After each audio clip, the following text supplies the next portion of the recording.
Assalamualaikum warahmatullahi wabarakatuh.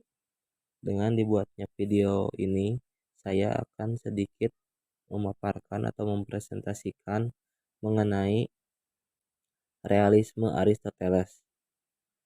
Yang pertama yaitu ada riwayat hidup Aristoteles. Aristoteles lahir di Stagira pada semenanjung Kalkidik di Tracia pada tahun 384 sebelum Masehi dan meninggal di Kalkis pada tahun 322 sebelum Masehi. Ayahnya seorang dokter istana raja Makedonia Amitas yang bernama Mason. Selama hidup, Aristoteles diasuh oleh ayahnya langsung sehingga perhatiannya tertumpah ruah akan ilmu alam.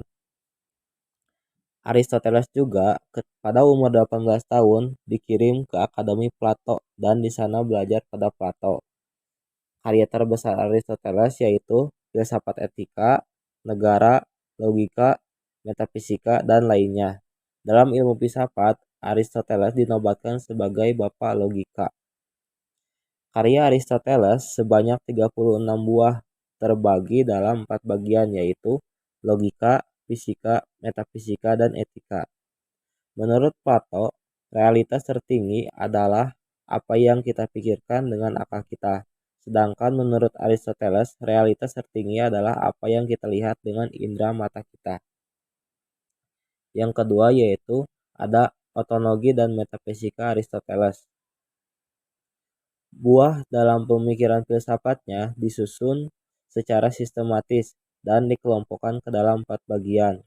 Yang ke satu, logika atau jalan pikiran, proses nalar.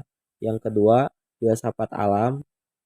Yang ketiga, psikologi atau jiwa manusia. Yang keempat, biologi atau hayati. Yang kelima, metafisika atau melampaui fisik. Yang keenam, etika, kebaikan atau moral. Yang ketujuh, politik dan ekonomi. Dan yang kedelapan, retorika dan poetika atau bahasa dan kesenian. Aristoteles juga tidak menyangkal bahwa manusia memiliki akal yang sifatnya bawaan dan bukan sekedar akal yang masuk dalam kesadarannya oleh pendengaran dan penglihatannya.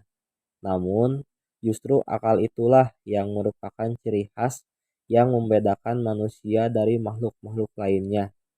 Akal dan kesadaran manusia kosong sampai ia mengalami sesuatu. Karena itu, menurut Aristoteles, pada manusia tidak ada ide atau bawaan. Aristoteles adalah seorang ahli biologis, seorang yang sangat empiris, percaya pada hal-hal natural dan real. Bagi Aristoteles, psikologi adalah ilmu tentang jiwa. Jiwa menjadi bagian vital dari individu, menggerakkan, mengarahkan perkembangan organisme, dan mengaktualisasikan organisme menjadi eksistensi yang sekarang. Dalam hal ini, Aristoteles berbeda pandangan dengan gurunya yang memisahkan ide atau yang dalam konsepsi Aristoteles dapat disamakan dengan soul dan materi. Bagi Aristoteles, soul dan materi tidak dapat dipisahkan karena materi tidak berarti tanpa soul.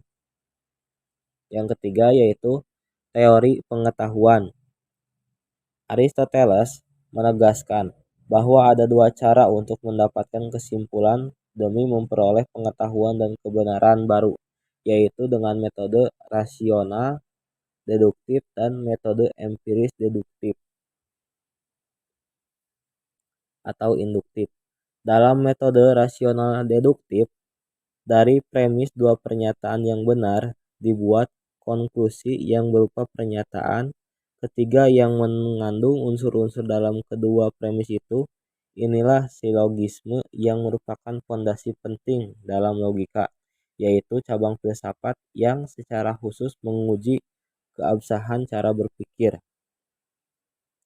Metode empiris induktif, pengamatan indrawi yang sifatnya partikular dipakai sebagai basis untuk berabstraksi, menyusun pernyataan yang berlaku universal. Aristoteles juga menegaskan bahwa ada dua cara untuk mendapatkan kesimpulan demi memperoleh pengetahuan dan kebenaran baru, yaitu dengan metode rasional deduktif dan metode empiris induktif. Pemikiran Aristoteles merupakan harta karun umat manusia yang berbudaya. Pengaruhnya terasa sampai kini. Hal tersebut karena kekuatan sintesis dan konsistensi argumentasi filsafatnya dan cara kerjanya yang berpakai pada pengamatan dan pengumpulan data. Berhasil menggabungkan melakukan sintesis metode empiris induktif dan rasional deduktif tersebut di atas. Aristoteles juga menempatkan filsafat dalam suatu skema yang utuh untuk mempelajari realitas, studi tentang logika atau pengetahuan tentang penalaran, berperan sebagai alat untuk sampai kepada pengetahuan yang lebih mendalam, untuk selanjutnya diolah dalam teori yang dibawa kepada praktek. Aristoteles mengawali serta mendorong kelahiran banyak ilmu empiris seperti botani, zoologi, ilmu kedokteran, dan tentu saja fisika. Yang keempat, yaitu ada etika Aristoteles. Aristoteles menguraikan pemikirannya tentang etika dalam 3 karya, yaitu Ethica Nicomacheae, Ethica Eudaimonia, dan Magna Morali. Nah, dalam etika ini terbagi menjadi keempat bagian. Yang ke-1, kebahagiaan sebagai tujuan. Manusia sudah memiliki perasaan seiring kebahagiaan yang ada. Tugas etika adalah mengembangkan dan mempertahankan kebahagiaan. Filsafat bermaksud praktis bukan teoritis. Yang kedua, kebahagiaan menurut isinya. Hanya pemikiran yang disertai dengan keutamaan dapat membuat manusia menjadi bahagia, dan ini dilakukan dengan jangka waktu yang lama supaya manusia sungguh-sungguh bahagia. Perlu juga bahwa dia merasa senang dalam menjalankan kebahagiaan. Manusia baru boleh disebut bahagia jika ia dapat menjalankan pemikiran yang disertai dengan keutamaan dalam jangka waktu yang cukup panjang. Kebahagiaan ini adalah keadaan manusia yang bersifat stabil.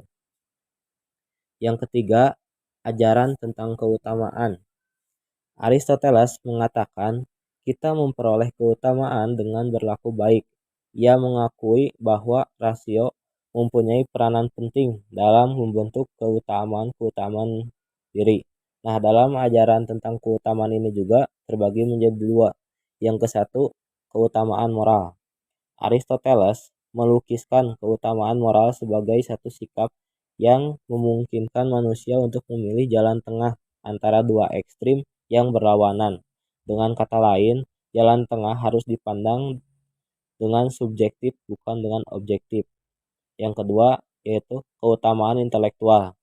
Mengetahui apa yang harus diputuskan dalam keadaan tertentu, ia membedakan dua macam keutamaan yang menyempurnakan rasio, yaitu kebijaksanaan teoritis dan kebijaksanaan praktis. Yang terakhir, nomor 4, yaitu kehidupan ideal.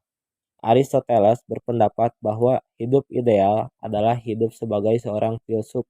Alasannya karena hanya seorang filsuflah yang dapat mengetahui kebenaran dan kebijaksanaan.